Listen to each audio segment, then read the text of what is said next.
1:30.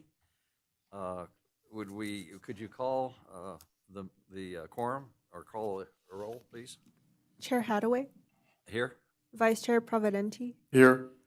Commissioner Horton, Commissioner Sanada, Commissioner Walker. The quorum is present. Okay.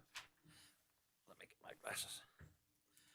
Item 2 on the agenda is public comment. The public is invited at this time to comment on and discuss any topic that is relevant to and within the authority of the Carson City Debt Management Commission.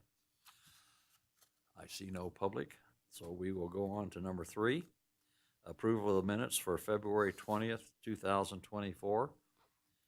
There was one change correction that I had. I don't think Commissioner Walker was here. So you might want to correct the approval of the minutes under those conditions. Okay, I'll fix that. Unless there's any other observations or comments, I'll entertain a motion to approve. Second. Okay, all those in favor say aye. Aye. Aye. All righty, agenda number 4A, the discussion and possible action regarding Carson City's annual reports, statements of debt management policy, plans for capital improvement, and updates of information required by NRS 350.013. Would you take us through some highlights, please? Well, actually, our consultant, John Peterson, usually does this report, so I'm going to turn it over to him for the presentation today. Okay. Is he here? Oh, he's over there. Thanks, Sherry. Can everyone hear me? All right. Yes, we can. Chair, can you hear me? Yes. Okay, perfect. For the record, my name is John Peterson with J&A Consulting Group. And like Sherry mentioned, just wanted to go through a couple of notes as far as the city's presentation. I guess the first really that I'll turn to is the executive summary for the debt management policy for the city.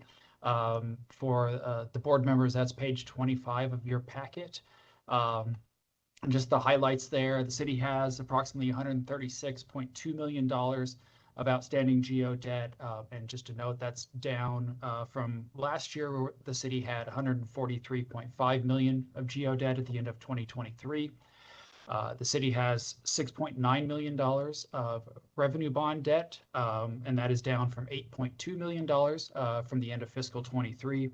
And last, the city has $3.4 million of lease purchase obligations at the end of fiscal 24. That's down slightly from $3.5 million at the end of the prior year. The majority of the city's debt is GO debt is paid from revenues outside of the general fund. Approximately 62% of it is paid from utility revenues such as the water fund, the stormwater fund, and the waste. I'm going to call it sewer, the sewer/wastewater fund. Turning over to page 2 of the city's report, that's page 29 in your packet. Just a couple of high-level notes that I will point out. The city has approximately $16.8 million of GO bonds that are secured by the 0.8% infrastructure sales tax, $22.9 million of GO bonds that are secured by 15% of the city's distribution of consolidated tax. The city does have a new debt that was issued in fiscal 2024. That was the $5 million of room tax secured bonds, and those were bonds that were approved by the Debt Commission last August. Those bonds were issued earlier this calendar year. City also has $43.9 million of GO bonds secured by the water fund, $39.3 million of wastewater and stormwater secured debt, and that breaks down to about $34.6 million from the wastewater fund and $4.7 million from the stormwater fund. And I'll just make a general statement here, and then I'll drill down on a couple of items. For all of the city's GO bonds, none of these bonds are paid by the levy of a property tax. They are all secured by various revenues, either in governmental funds or enterprise funds of the city. And those pledged revenues to all of the city's outstanding GO debt are more than sufficient to pay those bonds' debt service obligations. And so therefore, the city does not anticipate the need to levy a property tax to pay any of its outstanding GO bonds. Chair, with your permission, rather than drill through each one of those, really just wanted to highlight and focus on the enterprise funds. If that's okay with you, otherwise I can stop if folks have any questions on some of the governmental funds, the sales taxes, et cetera. Okay, go ahead. Okay, thank you. So on the enterprise funds, the first of those is on page 43 of your packet. That is for the water fund. Pardon while I scroll to that page.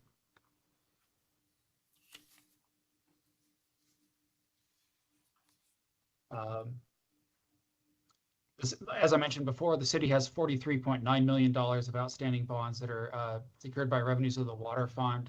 And that pledge of revenues is a net pledge. So the city assesses costs for use of the water system, and it does have some operating expenses that are paid out before the debt service is paid. And so when we look at the coverage on those water bonds, we want to make sure that the net revenues, the operating revenue minus the operating expenses, is still more than enough to pay the annual debt service. And so looking at the water bonds, the city has approximately $8.8 million of pledged revenues for fiscal 2025. That's the upcoming fiscal year. That's the operating revenues of $18.3 million, less the operating expenses of just over $10 million. There are some other non-operating revenues. Generally, those are connection fees that are imposed by the city when folks connect to the system. That gets us our $8.8 million. Annual debt service for those bonds is just over $5 million for fiscal 25. And so we're showing a coverage of about 1.75 times debt service, which, as long as these numbers are more than one, that's the sign that we're looking for. City also has approximately $600,000 of medium-term bonds that are paid from the water fund. These bonds aren't secured by the water revenues, but the city's plan of finances to pay them. And so when we go to the following page, on page 44 of your packet, we can see that when you add up all of the debt service that the city's paying from the water fund, that the annual revenues are more than enough to cover those debt service costs. And I'll pause there and see if there are any questions about the water fund. Any Can I- questions? Can I make an addition? I just want to add that we do budget very conservatively, so 1.75 is the very worst we would do. Okay, I have one question. go ahead, Mary. What is the BAB subsidy payments? So John Peterson, the BAB subsidy payments, we call them BAB subsidy payments.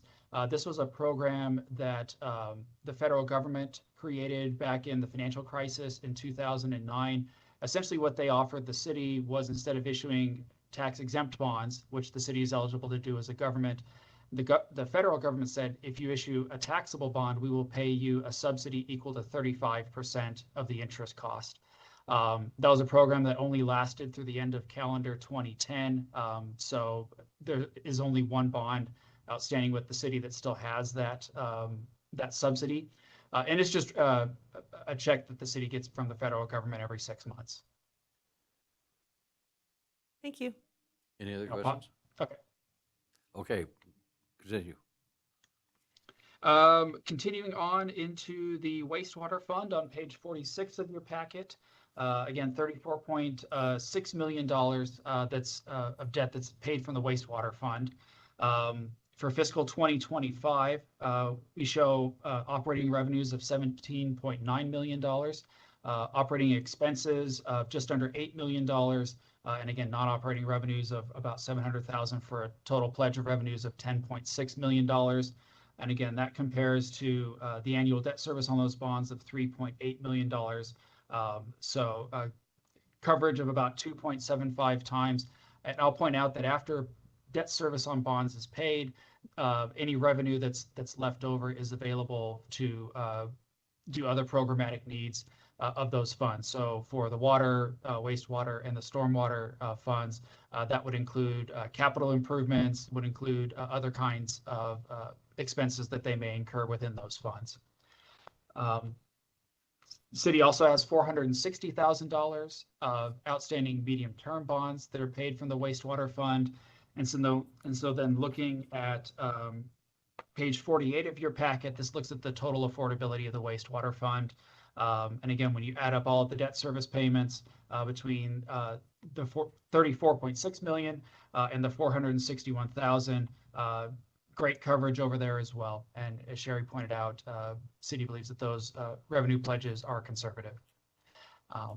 Any questions on the wastewater fund? Any questions? Okay, keep going. Stormwater fund, page 50 of your packet. City has $4.7 million of bonds that are secured by revenues in the stormwater fund. And the pledge revenues are approximately $2 million in fiscal 2025. Annual debt service for those bonds is $440,000. So coverage of over 4 times, 4.6 times. And again, City also has $412,000 of medium-term bonds that are paid from the stormwater fund. And so when we look on page 51 of your packet on the overall coverage, still great coverage in fiscal 2025 of just under 2.4 times. Any questions on the stormwater fund? Any questions? Okay, keep going. A couple of final notes for the city's debt policy. On page 52 of your packet, this shows the city's outstanding debt compared to its debt limit. The city's charter limits its outstanding debt limit to 15% of the assessed value for the most recent fiscal year. So for fiscal 2024, that debt limit was $374 million. And when we subtract out the $136 million of existing debt, the city has a remaining debt limit of $238.2 million. And I just want to point out that this is not an indication that the city plans to issue $238 million in debt. It's just when we're looking at potential issuances, we have to make sure that we have that debt limit available. And then moving on to page 53 of your packet, this is a comparison of the city's outstanding debt to other cities within the state of Nevada. Total outstanding debt, as well as the outstanding debt as a percentage of the assessed value. I'll point out that the city's number is historically high when you look at these other cities, whether it's Reno, Sparks, Fernley, Fallon, et cetera. Primarily, that's because as a consolidated municipality, all of the financing activities within Carson City are done by the city, where if you live in, say, Reno or Sparks, there's debt that's issued by Washoe County, there's debt that's issued by Tumwa, and that debt does not show up in this table because it's issued by another agency. So I just want to point that out. We've historically been high, and it's just kind of a unique credit quality of the city when you compare it to other local governments. Just my last couple of notes on page 60 of your packet. The city, as part of that bond issuance, maintained its high rating. So it has a AA rating from S&P and a AA3 rating from Moody's. These are the third and fourth highest rating categories, respectively, for both of these agencies, and both reflect the high credit quality of Carson City. And I guess the last note that I'll talk about is the redevelopment agency for Carson City has no debt outstanding as of June 30, 2024. There are other items in your packet that support the information that's been presented by the city, including debt service schedules, the indebtedness report that's required by Department of Taxation to be filed, as well as the city's capital improvement plan for the next 5 years. And I guess, are there any questions on those other supporting documents that the board has? Anyone have any questions? No? Thank you for that good presentation, and as usual, the report is very thorough and very good. Thank you.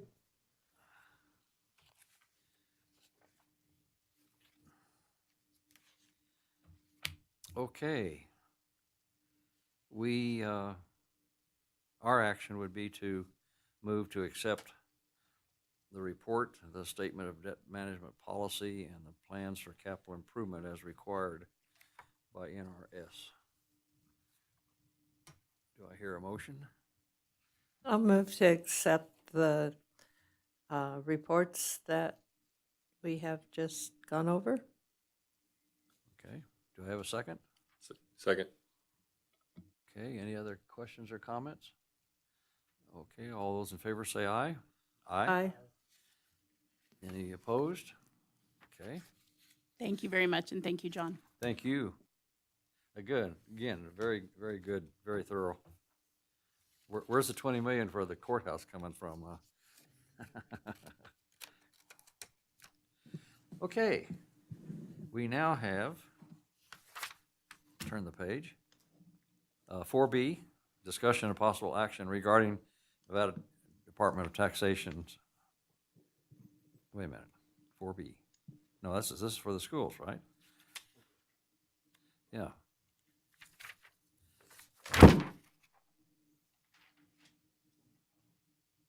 Yeah, right.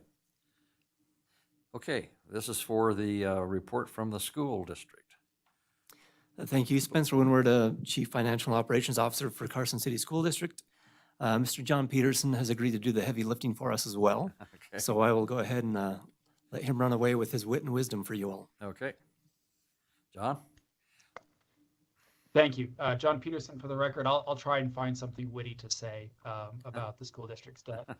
I will point out that kind of the same presentation that we just went through with the city, on page 114 of your packet is where I'm going to start for the school district. And while folks are flipping over to that page, just point out that currently the school district has approximately $82.3 million of outstanding GO debt. That number is up from last year. At the end of 2023, that number was $61.8 million. And that just reflects the fact that the school district issued $25 million in the fall of 2023. And those were bonds that were approved by the Debt Management Commission. The school district does have remaining authorization from the Debt Management Commission for another $15 million of general obligation bonds. The school district anticipates that those bonds will be issued sometime in fiscal 2026.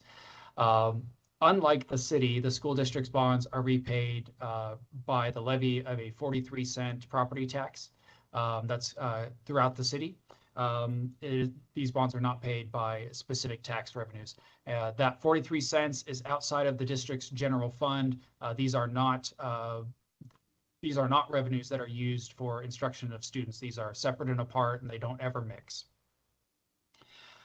Moving over to page 117 of your packet, just an outstanding debt table for the district. And as I mentioned earlier, the new bond that's on this list is the School Improvement Bond Series 2023. And that's a $25 million issuance. And then skipping forward 2 more pages to page 119 of your packet. The district's current debt service is approximately $8.4 million in fiscal 2025. And that number stays relatively consistent for the next couple of years and then drops off pretty significantly in 2032.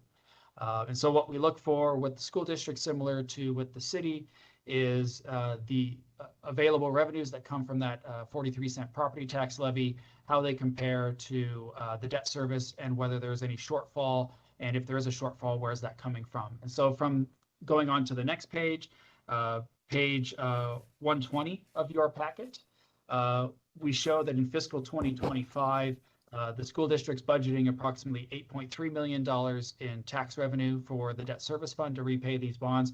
I will mention, or if Spencer wants to give any color, he certainly can. I believe, as Sherry said, that this is a conservative number for fiscal 2025.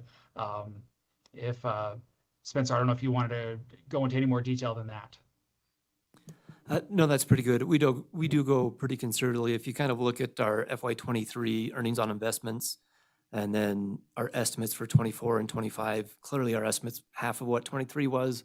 Interest rates have been very favorable from that time till now. So we didn't revise that number up. That will provide us with additional revenues that we didn't really need to budget for. So we've kept that as a conservative number there, and we certainly kind of follow the city's methodology in keeping those numbers conservative to keep us on the right side of where we want to be.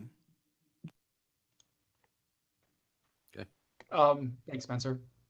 And so I guess just kind of concluding this discussion, we are showing us a slight drawdown in the debt service fund in fiscal 2025. And obviously, if revenues do come in better than expected, that may not occur. But we're showing at the end of fiscal 2025, the budgeted balance in the debt service fund is approximately $6.9 million. That's a healthy balance. Statutes require that the district maintain this reserve. It's created when the bonds are issued. And in order for the district to be able to issue additional bonds, it has to demonstrate that the balance in the debt service fund is at least 50% of the next year's debt service. Based on the budgeted 2025 ending balance of $6.9 million, the percentage is actually 84%. So the district is above that minimum requirement by the statutes. Any questions on the affordability for the school district's bonds? Any questions? Okay, keep going. Thank you. Moving forward, again, the district still has $15 million of authorization for additional GO bonds. However, we don't expect that those will be issued until sometime in fiscal 2026. And so there is a pro forma debt service schedule on page 6 of the report. I believe that is page 118 of your packet. 122. Oh, excuse me, 122. Sorry. Thank you. I wrote the wrong page down on my notes. Thank you. We're estimating that interest rate is 5%, which, to kind of echo the comments that have been made so far, it's a conservative interest rate estimate. I think if we were to issue those bonds today, that interest rate would be lower than 5%. Moving forward onto page 7/123 of your packet. Similar analysis for the school district that we talked about for the city. The school district's debt limit is 15%, and that is set by statute. And so based on the assessed value for fiscal 2024, that gave the school district a debt limit of $374.5 million. When you subtract out the outstanding $82.3 million and the proposed $15 million, we demonstrate that there's still $277 million of debt limit that's available to the school district. And again, not that there's a plan to issue that much debt, but we just need to jump that hurdle when those bonds may be issued. Going on to the next page, again, a comparison to the other school districts in the state of Nevada. I would say that the Carson School District is pretty much middle of the pack when you look at the GO debt as a percentage of assessed value, and really just kind of looking at the nearby counties such as Lyon County, Washoe County, Douglas County, compares very favorably. Again, this table doesn't give a lot of context. Each of those other school districts levies a different property tax rate for their bonds. For instance, Douglas School District levies a 10-cent property tax rate. Lyon School District levies a 58.5-cent tax rate. So it's the same the same analysis in terms of the percentage, but in terms of affordability for each of those school districts, it's going to vary based on their assessed value and based on their tax rate. I'll see if there are any questions there before I give my concluding thought. Questions? Okay, give your concluding thought. The school district has an excellent bond rating of AA3. So we're going to end on that high note. They've maintained that rating for a while. So congratulations to Spencer and the entire team over there. And if there are any final questions, I'll answer them. Otherwise, that concludes the report that I have for the school district. Any questions or comments? Then I will entertain a very similar motion to approve the reports as presented per the statutes. So moved. Okay, Second. second, motion and second. Any other questions or comments, observations? Okay, all those in favor of the motion, say aye, please. Aye. Aye. That was unanimous.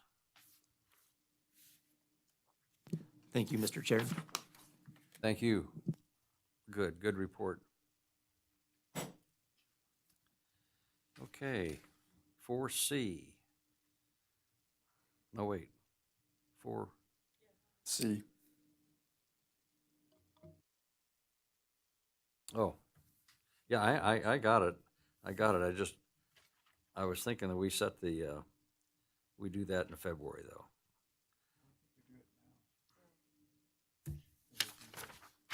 Wait a minute.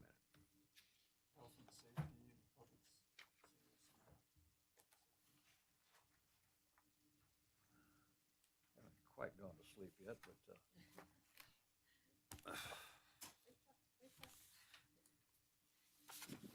Mr. Chair, I actually thought the same thing, and I looked back in February and they were not set. right, right. So I'm glad having they trouble added finding it to my- this agenda.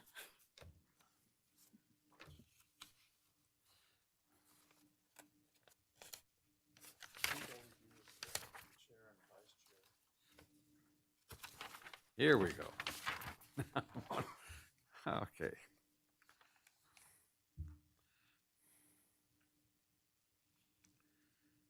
Okay.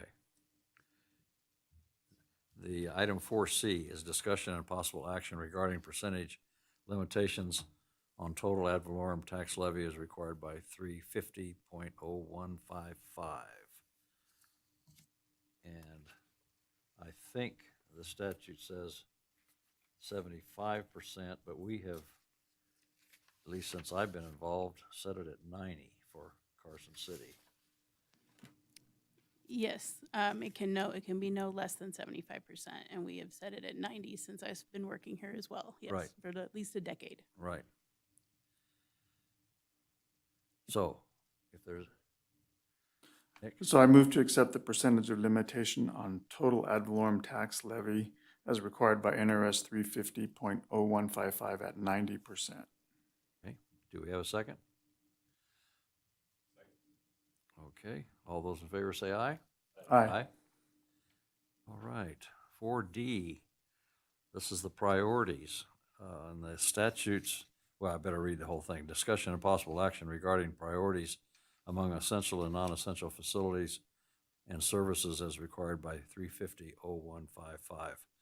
And again, the statutes outline public safety, public works, and public health, public education, and public health.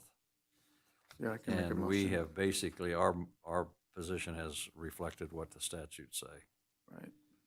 So I'll entertain a motion unless there's any need to change to that effect. So I move to establish priorities among essential and non-essential facilities and services as number 1, public safety, number 2, education, number 3, health, as required by NRS 350.0155. Okay, I'll second. okay, Mary seconded. All those in favor say aye. Aye. Okay, unanimous. 4E is discussion regarding the date and time of the next commission meeting, which would be in February, and normally it's been roughly the third Tuesday of the month. Are there any conflicting meetings on Tuesdays during the month of February? Does anyone know? Yeah, it looks like the Board of Equalization booked this room on February 18th from 8 a.m. to 3 p.m. Okay. What day is that? That is a Tuesday, but there's Monday the 17th is open, and so is Monday the 19th. I mean, Wednesday the 19th. How about, So Monday the 17th is President's Day. Oh, I see. Then So you guys probably don't want to come. anything? Yeah. How about Tuesday? Tuesday it's booked from 8 a.m. to 3 p.m. On what date? on the 18th. Okay. We, how Yeah, about, We they can just- talk to the assessor though, because if they don't have any things to equalize, then they won't be in here that long. Any bills to look at, they won't be in here that long. So we can, historically, I believe we've talked to Kim when we need to have a meeting in February, and she just makes sure that day's a little shorter. okay. So, Tuesday, the 18th? Okay. At 1:30? Any problems with that? Nope. Okay, I'll entertain a motion to have the next meeting on February 18th at 1:30. So moved.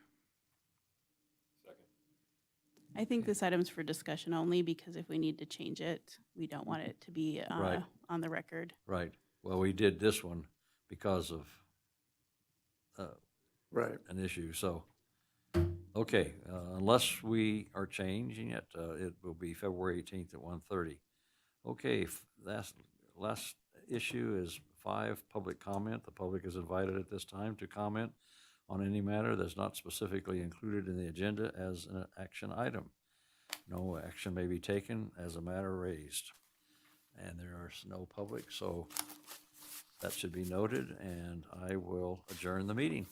Thank you all for coming.